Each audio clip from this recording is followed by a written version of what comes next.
kıymetli konuklarımız, değerli misafirlerimiz, Türkiye Büyük Millet Meclisi Başkanı Sayın Binali Yıldırım, Mr. Binali Yıldırım is coming into the hall. Welcome, sir.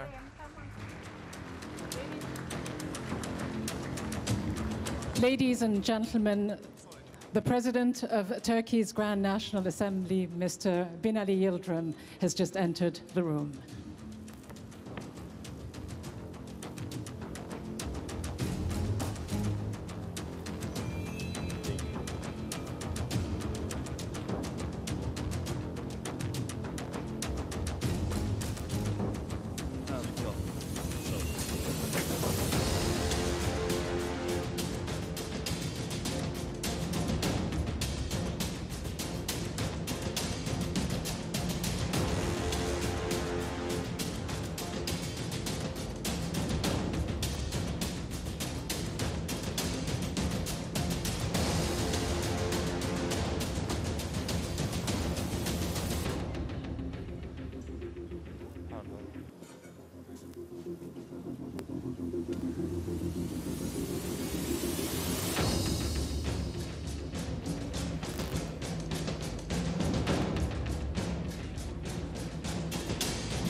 Years ago, at the 11th hour of the 11th day of the 11th month, the guns fell silent.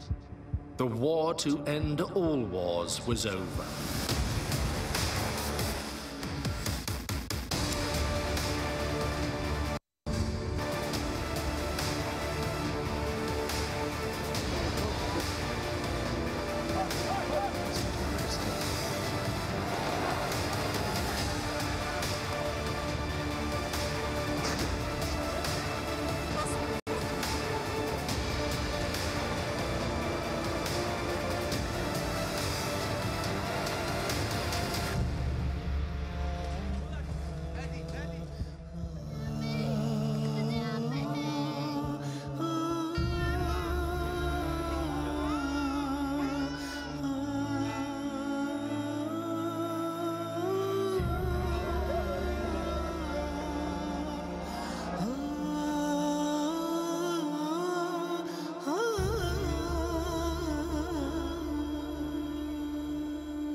Peace.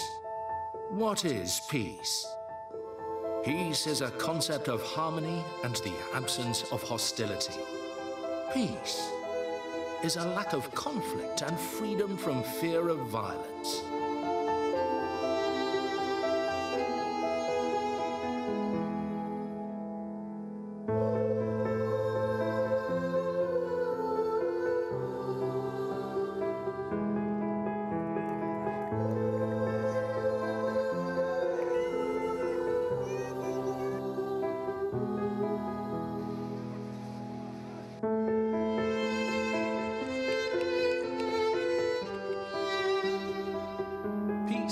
Stability is something we all yearn for.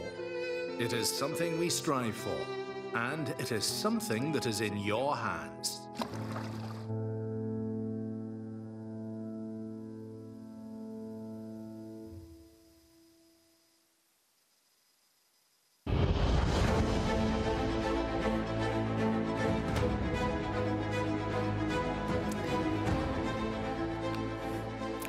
Your Excellencies, distinguished guests, dear friends and colleagues, it is a great pleasure for me to welcome you all here on behalf of TRT World to this, the second annual TRT World Forum.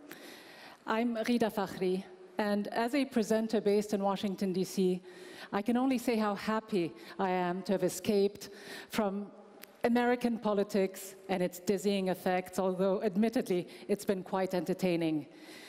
It's always good to see the world, I suppose, from a different vantage point. It's always very good to be here in Istanbul.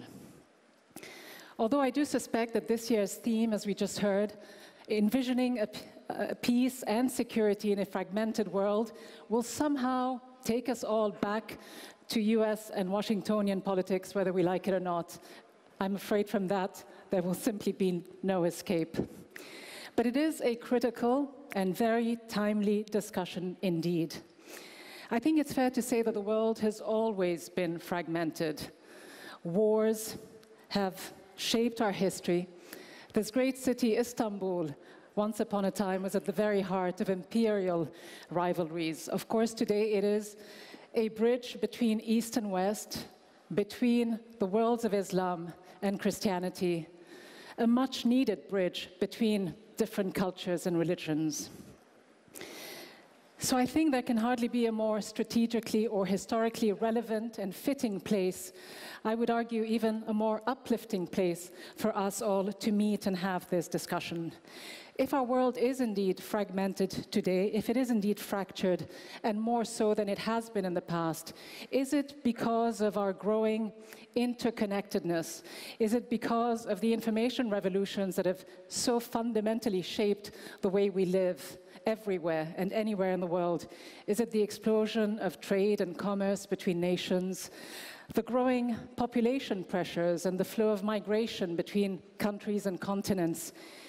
Is it the limited natural resources that the world has on offer and the threat that we ourselves pose to our own planet, to our ecology, to the climate? Even if some in Washington still like to insist that this is nothing but a Chinese hoax. Well, at least I think we can all be relieved that we're not hearing words to the effect that this is a Turkish or a Middle Eastern hoax. I suspect, and I think you'll agree, that the region has enough on its plate already. Unresolved conflicts, as we just saw, humanitarian crises, and a struggle to cope with the extraordinary influx of refugees. All we need to do is look at the world around us. Look at Yemen, look at Syria, look at Afghanistan, look at Iraq, Libya, and of course a little further afield, Myanmar and the persecution of the Rohingya people there. I, like so many of my colleagues here at TRT World, are grateful for the opportunity that we have as journalists to shed light on some of these stories of tragic human suffering, to challenge the status quo where we can, and of course to hold those who make decisions that affect us all to account. So how do we share this common responsibility? How do we regain the sense of shared humanity and humanism in the face of the growing intolerance that we see around us? How do we stop these winds of disunity and division and hold to account those who are indeed sowing the seeds of bigotry, hatred, and racism? How do we use the power of the media, both old and new, not to reinforce the differences that of course exist between us, but to help us organize, to inspire us, to galvanize, and push us forward? Over the next 2 days, we will look at the lessons learned from the days of the erstwhile Ottoman Empire. Do they help us address the current threats that we face to the established global order, which many argue needs to be reformed, but also perhaps even more so, threats to our common, basic, decent humanity? How do we shape, in other words, a just and peaceful world rooted in fairer norms that reflect not just the interests of the traditional powers, but the interest of each and every one of us, interests of the world's emerging players as well?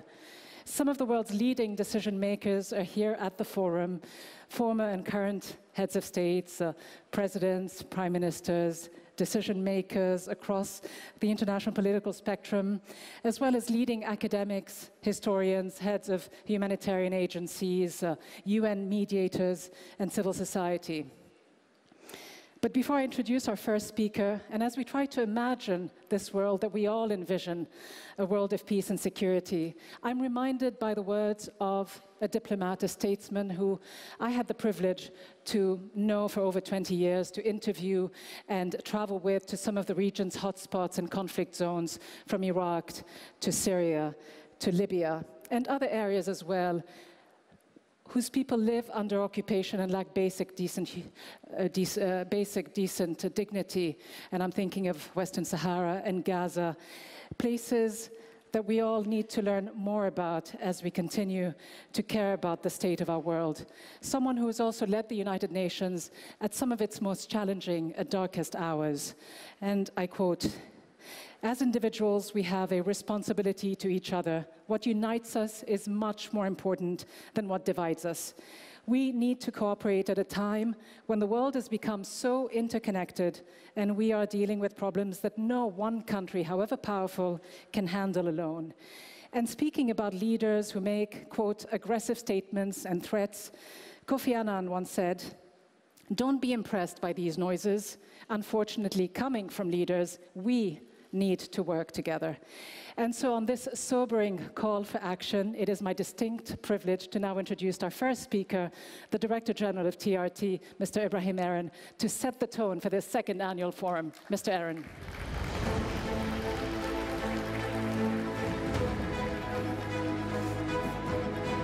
Thank you.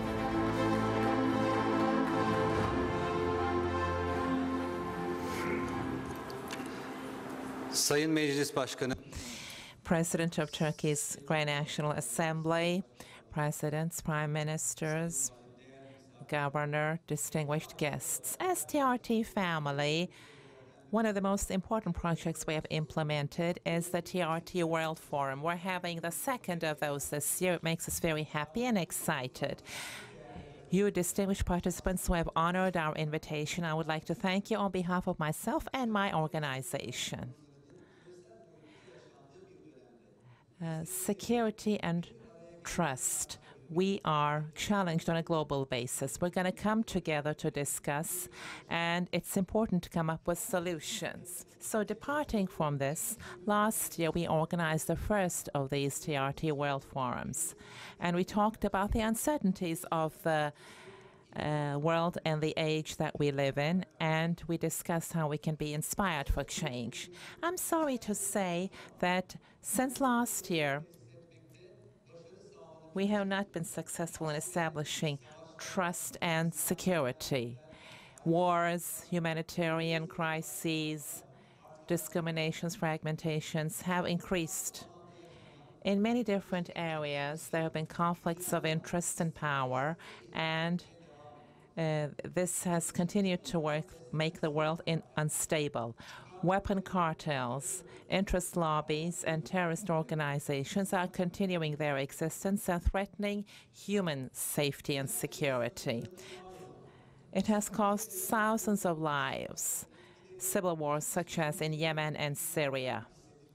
It's being felt all over the world.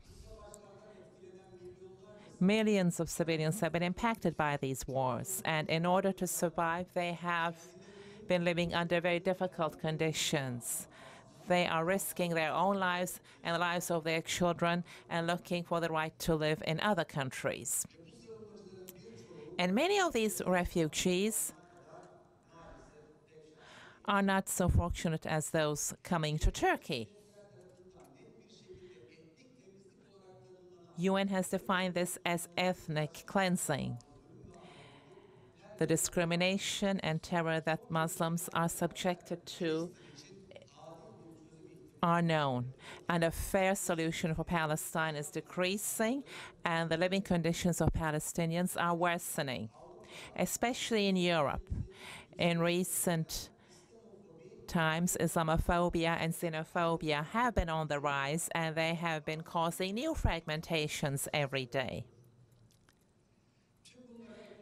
In addition to all of these, trade wars have exploded, and Western states are becoming more and more protectionist, and they have unilateral policies. This is all deepening this fragmentation, these problems. The biggest barrier in solving them is the fragmentation that has been taking place all over the world. And that is why in this year's forum we said peace and security in a fragmented world. We're going to talk about how we can establish peace and security in this fragmented world once again. We believe that every individual will have a positive contribution. What we need for the solution of problems is more collaboration and solidarity. And the way to achieve this is to come together, discuss the issues, and to present new recommendations for a solution. TRT World Forum is ensuring a platform for this. That's the purpose. Our country has shown development over the past years, especially TRT World, TRT Kurdi, TRT Avaz. Our impact on the international arena has been increasing day by day. We are showing what is not being shown, and we are making people heard. This is what we're going to continue to do. Distinguished guests, throughout the next 2 days, there's going to be open and closed sessions. There will be specialists, experts participating from all over the world. Opinion leaders, academicians, activists will put the human being in the center, and they will try to come up with solutions accordingly. How we can reduce fragmentation is what they're going to talk about. Today, there are more than 600 guests here and speakers who are going to contribute to this. They have experiences that we're going to benefit from. Hopefully, this forum will be a beneficial platform for the solution of the problems that are being experienced around the world. So I'd like to say welcome again to Istanbul, and I thank you for your participation.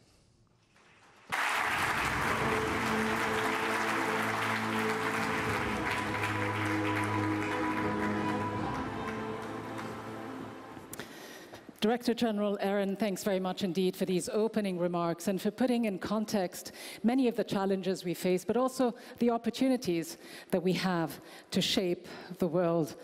The role of the media, of course, as you say, being crucial in reflecting the reality that is so often drowned by the political noises that come from various capitals and centers of power. Now, from the role of the media to the role of governments at the local and national level, what role can Turkey play in bringing solutions to some of the most protracted conflicts raging in the region, and in addressing some of the underlying currents as well that have created some of the most intrusive, pernicious fault lines that separate us today? Our next speaker served as the last Prime Minister of Turkey between 2016 and 2018. He is the current President of the Grand National Assembly of Turkey. It is my pleasure to welcome to the stage Mr. Binali Yildirim, who will deliver opening remarks. Mr. Yildirim, the floor is yours.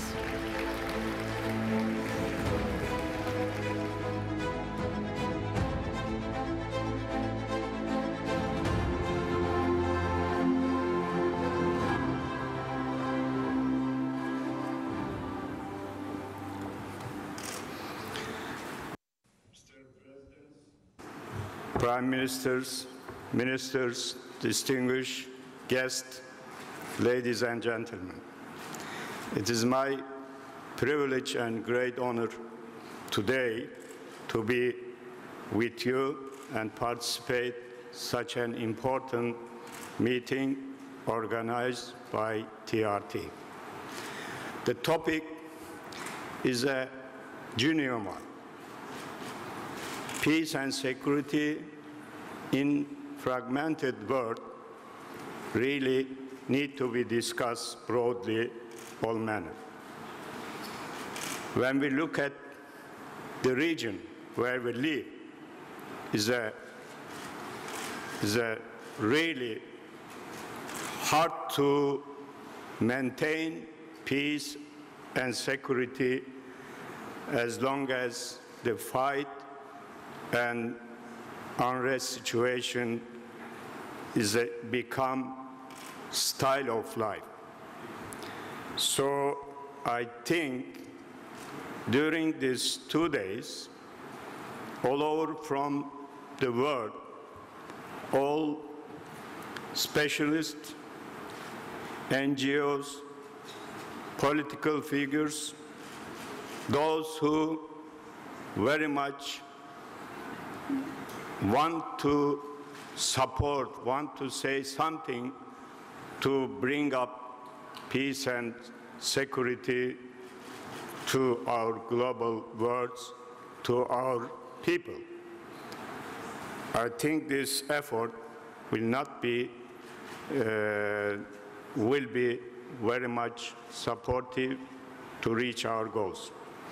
Anyway, ladies and gentlemen, for English enough.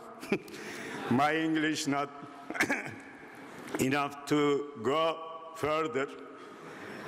For me, it is good to proceed with my native language, Turkish. Hoş geldiniz. Sefalar. Welcome. Welcome all. Welcome all to the global city of Istanbul.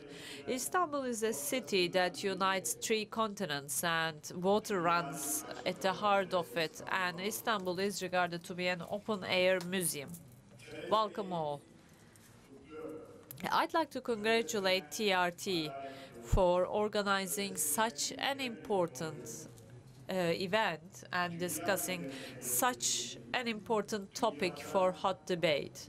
All around the world, we know that this is a crucial problem, and when TRT brings together people who are concerned about the current situation on the globe, I'd like to congratulate TRT for enabling this.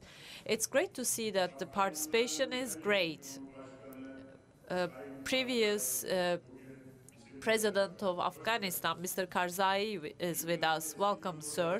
Former President and Prime Minister of Lebanon, Mr. Signora, is also with us. Welcome.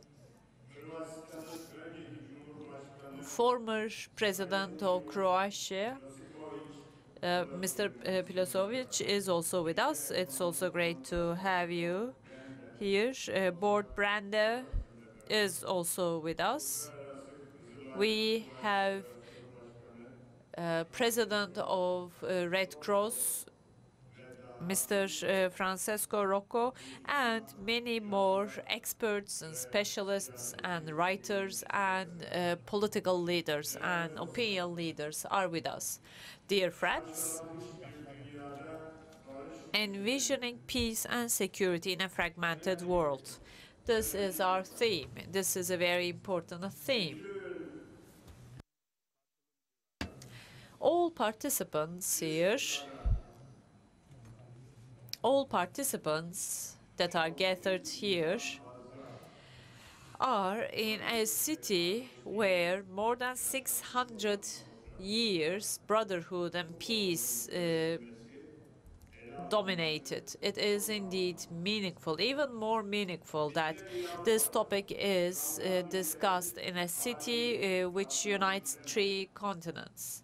Well, there's a saying in Turkish, I don't know how this is translated into other languages, but then again, there's a saying in Turkish that the one who falls from a tree will understand how it feels like when you also fall from a tree. So developing joint solutions to common problems. I am sure that this forum will contribute to the developing of solutions. Challenges and problems are beyond borders and beyond boundaries. We may no longer see these problems as local problems. We have to have a broader perspective. If we do so, we will then not lose any further time, and we will not be suffocated with the details. Yes, our world is full of problems, and particularly our region is full of problems. The historian Ibn Haldun had once said that your geography is your destiny. That is very true. Indeed, each and every geography has its own destiny. And living with that destiny in a specific geography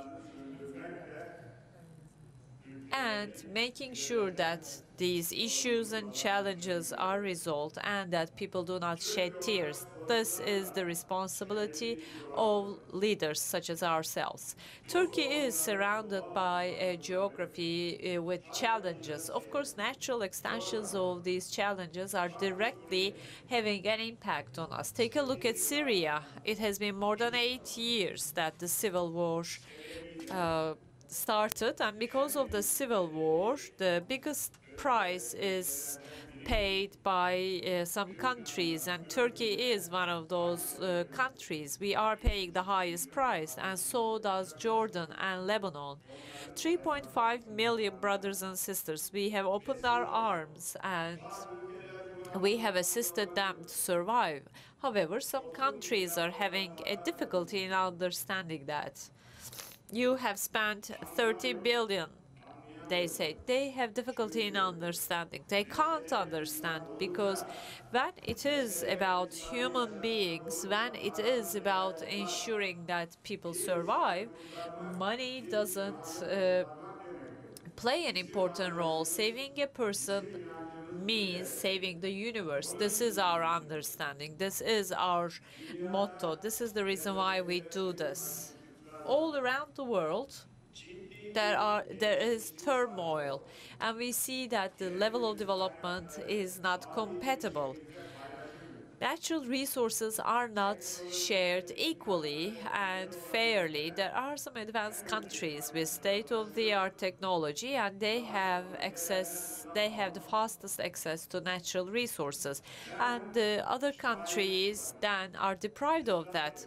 There is this famous poet, Necip Fazıl Kısakürek, a famous poet, Turkish poet, who had referred to this inequality and unfairness in the world in one of his poems.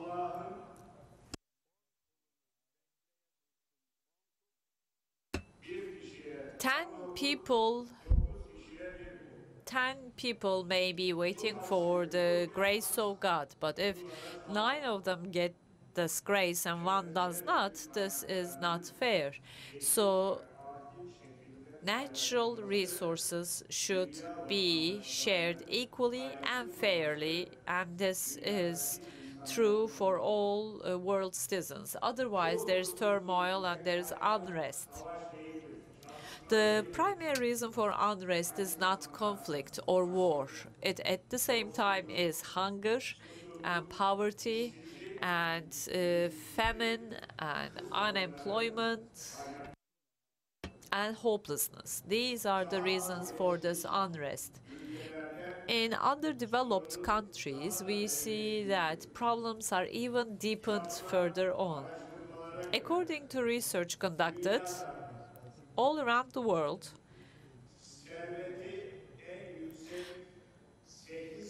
8 people with the highest level of wealth have approximately is approximately equal to 50% of the total wealth of the world. These people have more than $420 billion, and this is equal to the total amount required by 3 billion people on the globe. This situation brings along global inequality. This is such a striking example. A similar situation is regarding the countries.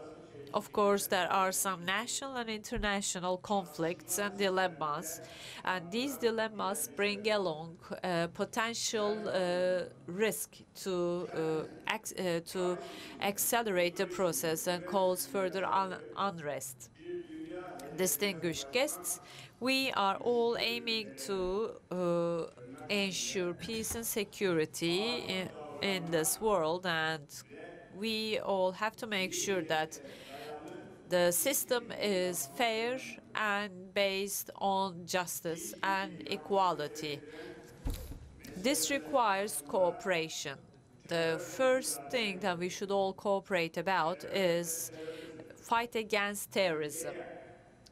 Terror and terrorism against a country, against the state, against the religion. So independent from the religion, independent from the ethnic source, terrorism and acts of terrorism should be condemned. Terrorism should not be financed. There should be no monetary aid or financial aid provided to terrorist acts. So wherever you have pain, that's where your heart beats. So Turkey has been feeling this pain for years. For more than 30 years, Turkey has been fighting against PKK terrorist organization, which is trying to cause some ethnic division and separation. They killed animal husbandry, they prevented mining, they prevented farming activities, they even killed babies and old people, and they killed thousands of people, and we as Turkey have been fighting against this terrorist organization. However, unfortunately, we have been unable to get support from many brotherly countries. Well, when there's an accident, people show you the way and tell you what to do and tell you what not to do. These countries that I have mentioned have not supported Turkey as Turkey fought or as Turkey has been fighting against terrorist attacks. But when it is Al-Qaeda or Daesh, then these very countries raise their voices. So they only realize that there's a thief outside when their doors are knocked.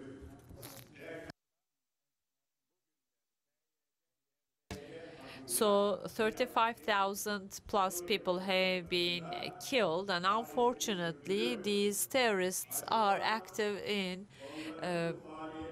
Syrian land and Syrian soil, and unfortunately their activities are being openly supported by US being an ally to Turkey, NATO, and on other platforms. Thousands of arms and weapons and missiles and immunity are being provided to this terrorist organization. When we ask this question to them, our ally and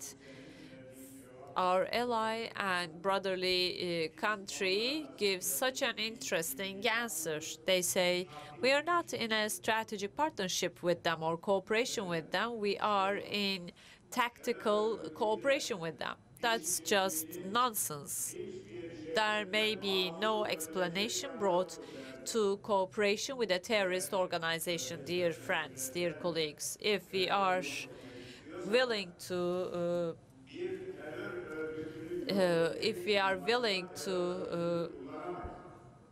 just make a terrorist organization disappear, we cannot make use of another terrorist organization. So we cannot kill Daesh by supporting PKK. There is no such understanding. This will not contribute to peace or stability in the world. Take a look at Afghanistan. What happened there? They went there to kill terrorism. And what did they do? They have confessed that years later and said that trillions of dollars have been spent in vain. Thousands of people have lost their lives. And we take a look at the situation in Afghanistan. Here is the distinguished president.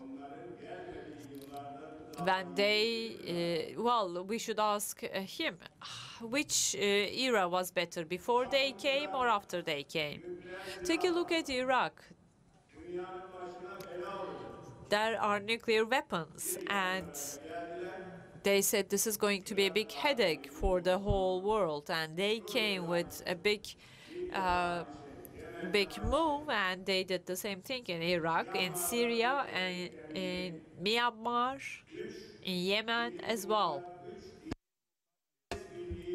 And in Jerusalem, where the three religions coexist, and there are attempts these days to trigger turmoil and new religious wars.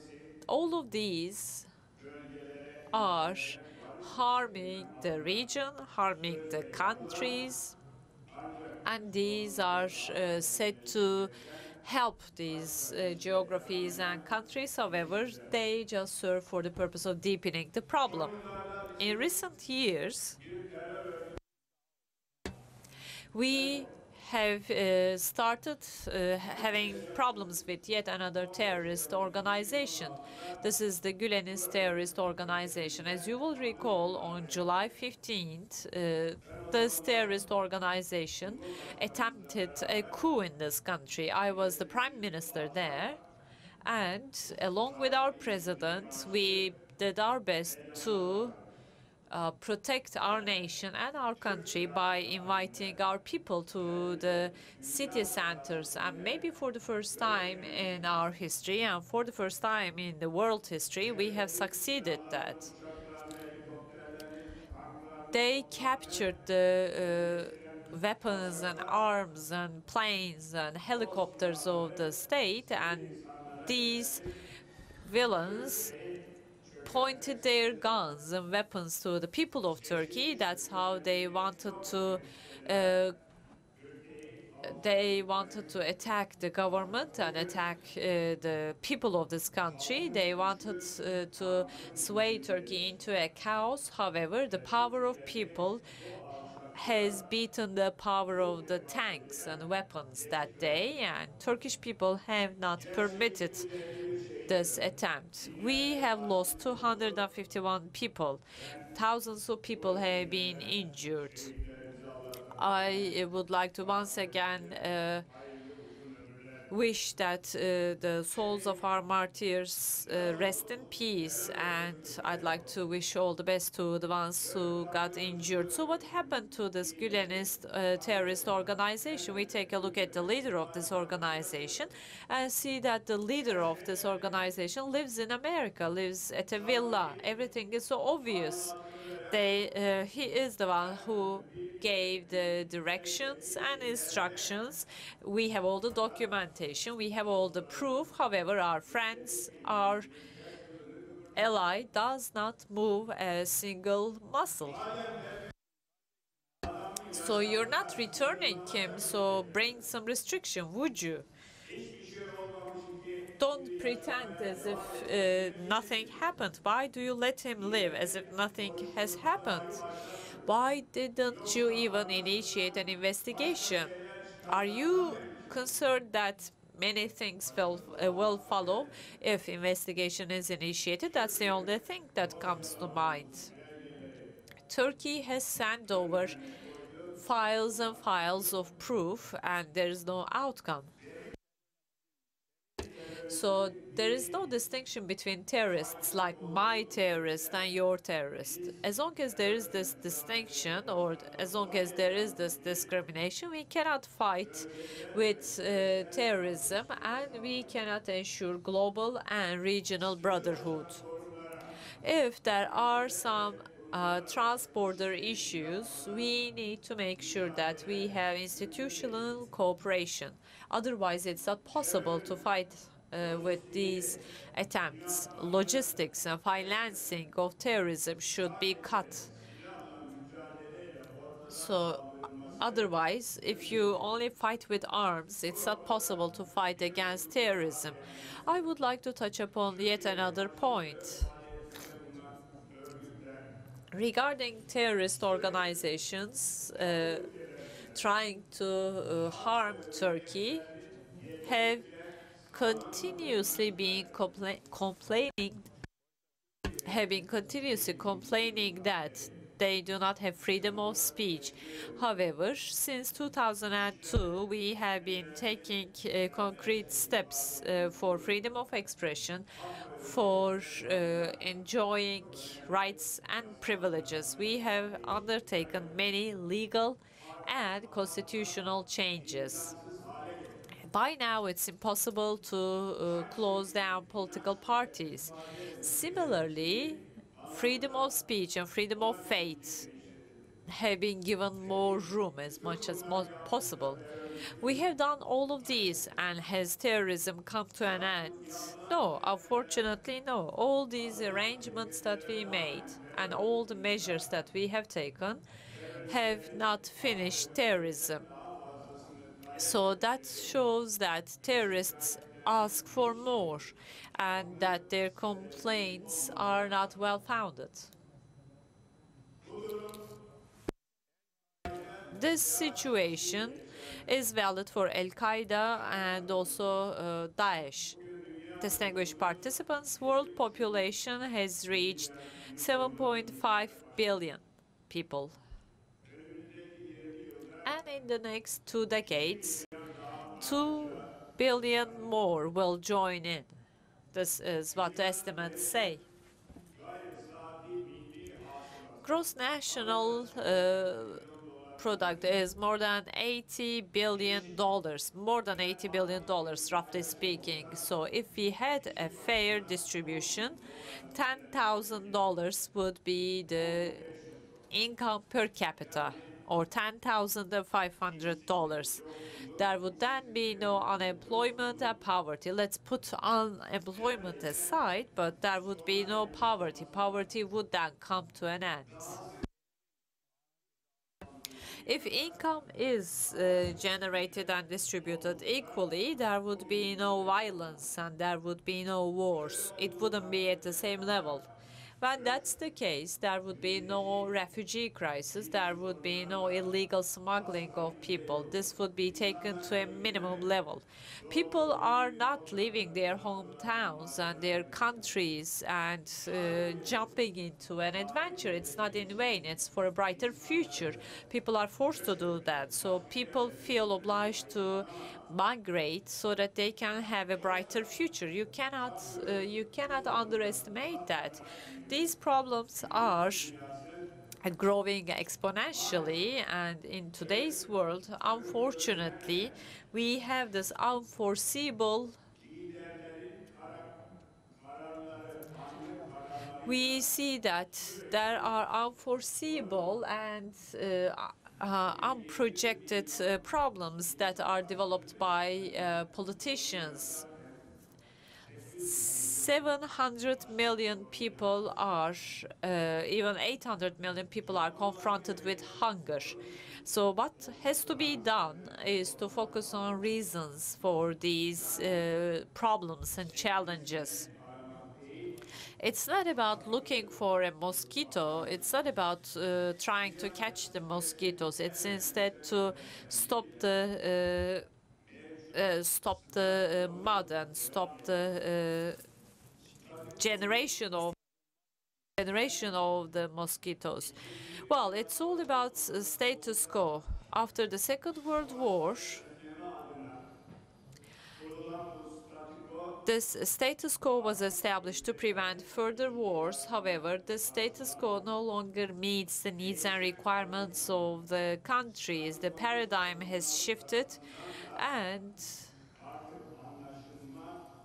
this has to be very well understood. There is an obligation to understand that.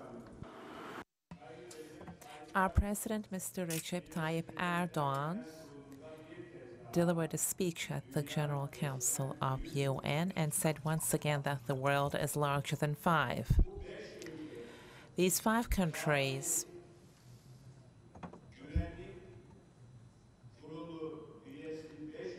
members of the Permanent Security Council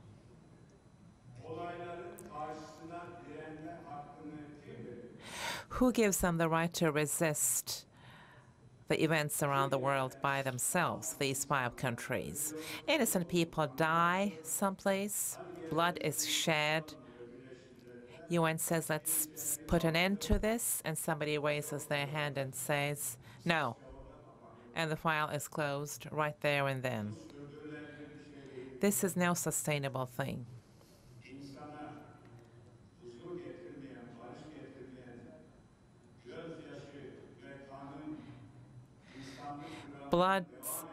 Blood and tears is all that is left. But just watching this, being a spectator to this, will not solve global problems. Individual competition, if we cannot put that aside vis-a-vis global matters, we cannot overcome any issue. Many international problems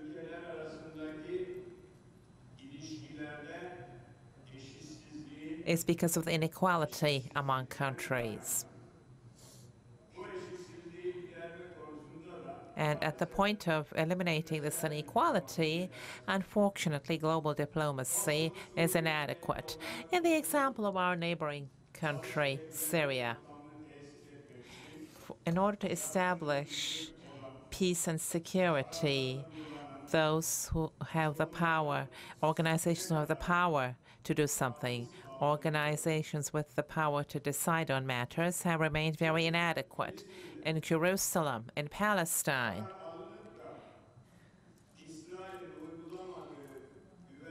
decisions are taken.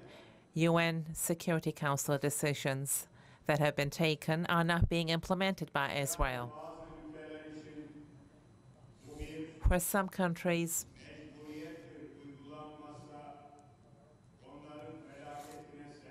this is compulsory. You're going to say for some countries that these have to be implemented. These are binding decisions. And then when some countries do not implement those decisions, then there's no consequence.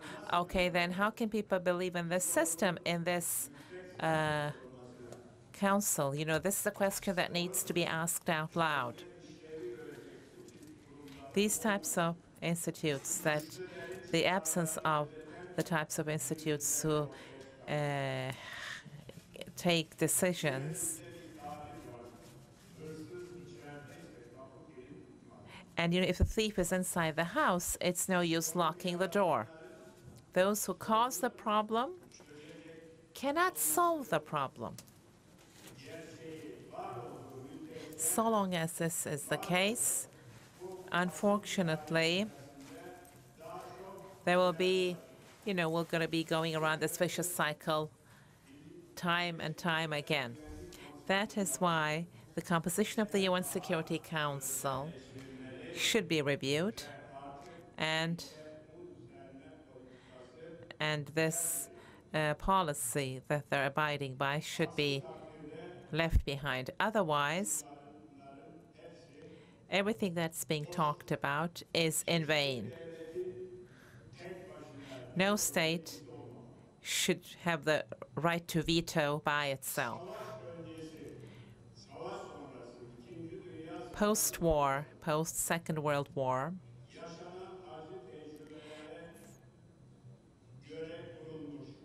it has been founded on the principles of the bitter experiences that have been lived. That power to veto was introduced in order to prevent war. But now, veto, the power to veto, is not preventing war. It is serving the purpose of creating war. In our day and age, there are 194 countries members of UN.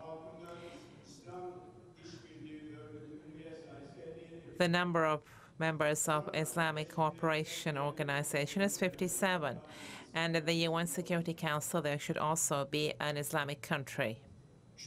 Because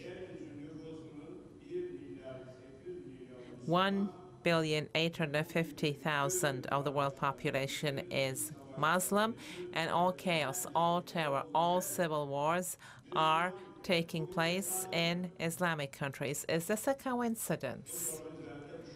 We should be thinking about this question. 1 out of every 4 UN member countries has a population where the majority is Muslim, and it's equal to 1/4 of the world population. Distinguished participants, this is no religious discrimination. This is no ethnic discrimination. In order to come up with solutions for global problems, we should include differences more. On the 10th and 11th century, the Crusaders were an example of the pain that was experienced. Jerusalem is holy for all of us, from Christianity, Islam, Judaism. Okay, so what is all this that is being done? How to explain this?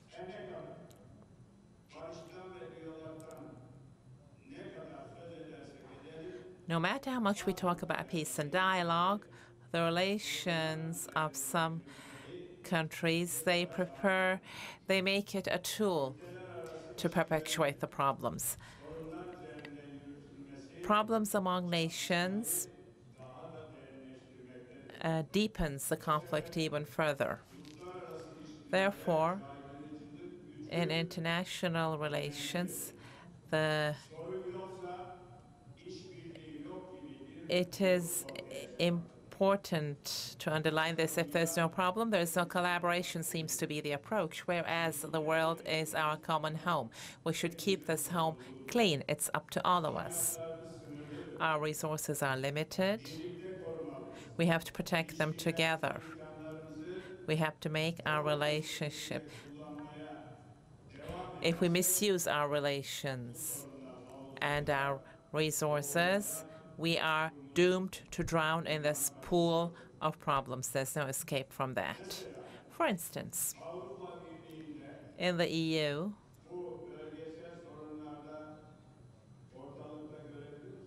do you see them anywhere in those regional problems? They consist of 28 countries. EU is not sufficiently active in the solution, in the solving of international problems. What do we see? Europe is turning into itself. They're trying not to face the problems, and they are trying to rise the borders. This is what EU is turning into.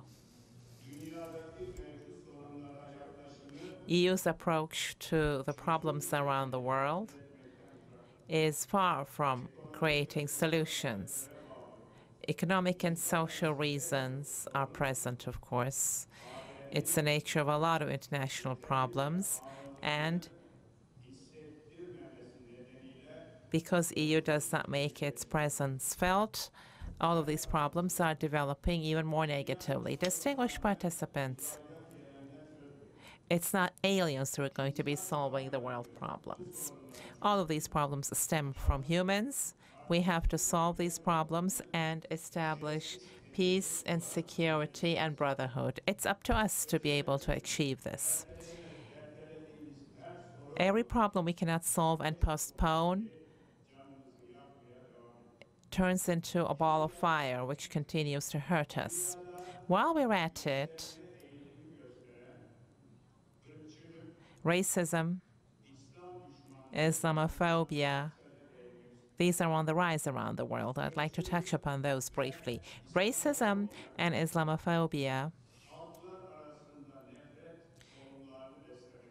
it feeds the seeds of hatred among peoples. Racism is like fashionable among certain groups. Slogans, symbols, excesses, extremism are being encouraged, especially among the youth. This danger is recruiting young people into its ranks. We should be taking precautions.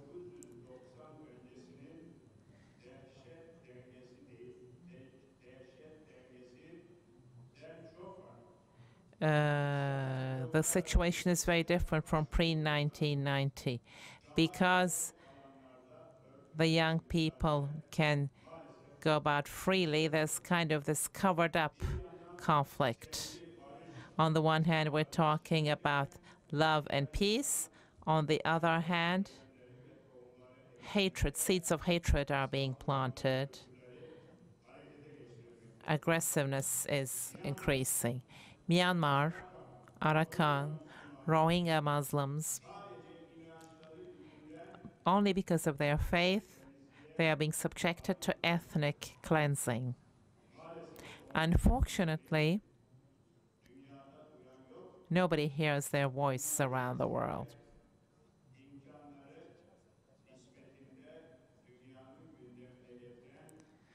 It's again Turkey who has done its best to make their voices heard. Such behavior should never be tolerated. Islam is the religion of peace. A Muslim is a man of peace.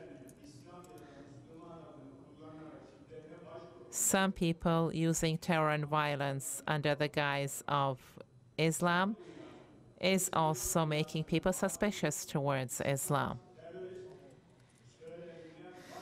The Western world should give up using the terminology Islamic terrorist. This is discrimination. This encourages terrorism. Terror has no religion or race or sect. All celestial religions prohibit killing human beings. That being the case, it's as if they're making it appear as if all terrorists come from an Islamic background. This is a global perception impression, which will not contribute to the struggle against terrorism or to global brotherhood. It only further deepens interreligious conflict, using Islam as a tool of fear. They use the excuse of faith and create conflict among people. These are not people of goodwill. These events are no coincidence, and the entire world, all humanity, should be sensitive to this. Those who plant the seeds of hatred among people will one day be the target of this hatred. We should not be forgetting this. I would like to remind this. Distinguished participants, no local or regional or global, we cannot talk of development on these levels anymore. Development models that target the joint development of the human being, they should be addressed on a global scale. The resources should be subjected to logical and rational planning, because if it goes like this, the states will not be able to manage the next 100 years. Development should be sustainable. Safety, security should be established. Resources should be protected. This is what we need. This has to be the common agenda of the world. We too, next week in Antalya, we're going to be having more than 40 countries. 26 heads of parliament will get together, and we will be discussing similar topics during this meeting. And what are those topics? The trade wars, money being used as weapon, and the assessment of developmental differences among regions. Agenda 2013 will be the title of this meeting, and we will be publishing a declaration. Distinguished participants, I am aware that I am taking too long. However, this is not an opportunity one gets all the time. There are valuable participants from all over the world, so I'm seeing this as an opportunity. And as Turkey, the president will deliver a closing speech and will underline what Turkey has been doing regarding this topic. However, what I'd like to explain is the following. Turkey has important responsibilities around the region. Regional chaos should be prevented from turning into a global instability. For this not to happen, we are working more than we usually do. Look at Idlib. Where is the world? Where is the UN? Millions of people are facing death there. Turkey took the initiative, convinced Russia, and the bloodshed was stopped. But this is not a sustainable thing.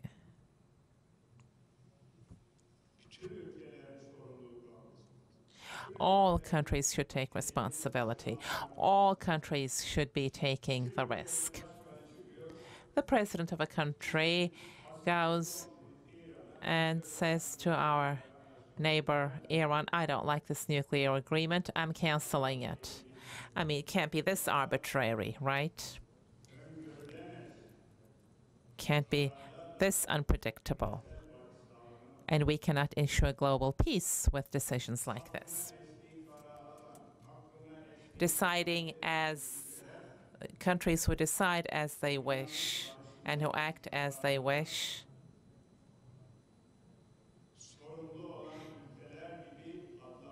cannot be named as countries who are in charge of peace and security. Power means responsibility, not just for yourself, but for the peace of the entire world. You should be behaving more responsibly. And this is what we encountered recently. One day, they said our ministers cannot enter the states. These were ungrounded decisions. Turkey's export goods, additional taxes were introduced on them. Some defense tools and equipment they tried to restrict. Well, can this be?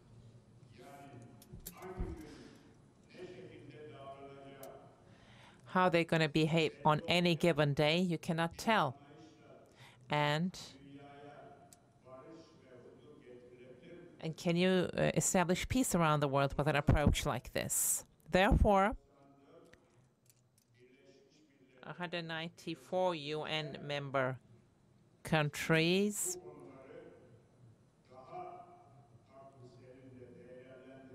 should evaluate the situation and these topics on a more rational level. And again, they should find ways of finding a solution under the UN umbrella without any religious discrimination, without any ethnic discrimination. They should take note of regional differences and realities of the world. That is how we should come up with policies. Remember,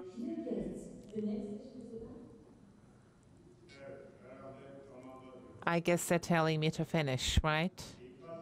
Is that a warning?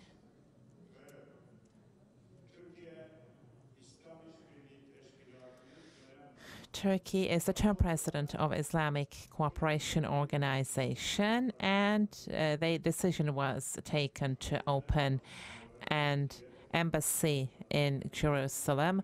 Of course, our president called upon Islamic countries for an extraordinary meeting. Decisions were taken, and it was condemned, that decision.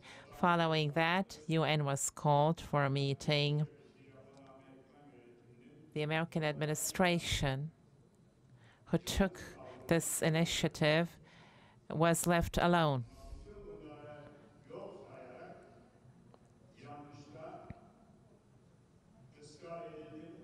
But have they insisted on that? Yes, they have. So what will happen from now on? Which problem have you been able to solve? Nothing. Therefore, UN should rapidly take the steps to gain more prestige in this regard. Expecting this from those who have established the status quo is no different from those who want to eat turkey on New Year's Eve. Other countries should be pushing for this. Countries who are paying the price should be pushing for this, and that's how the matter will be solved. As Turkey,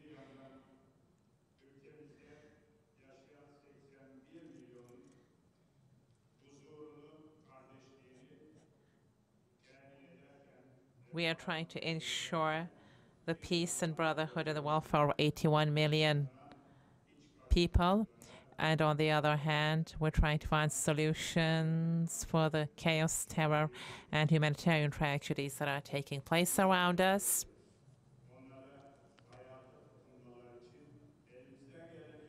We're doing our best to make people hold on to life. For years, we have been trying to do the same thing in Afghanistan, in Libya, in Lebanon.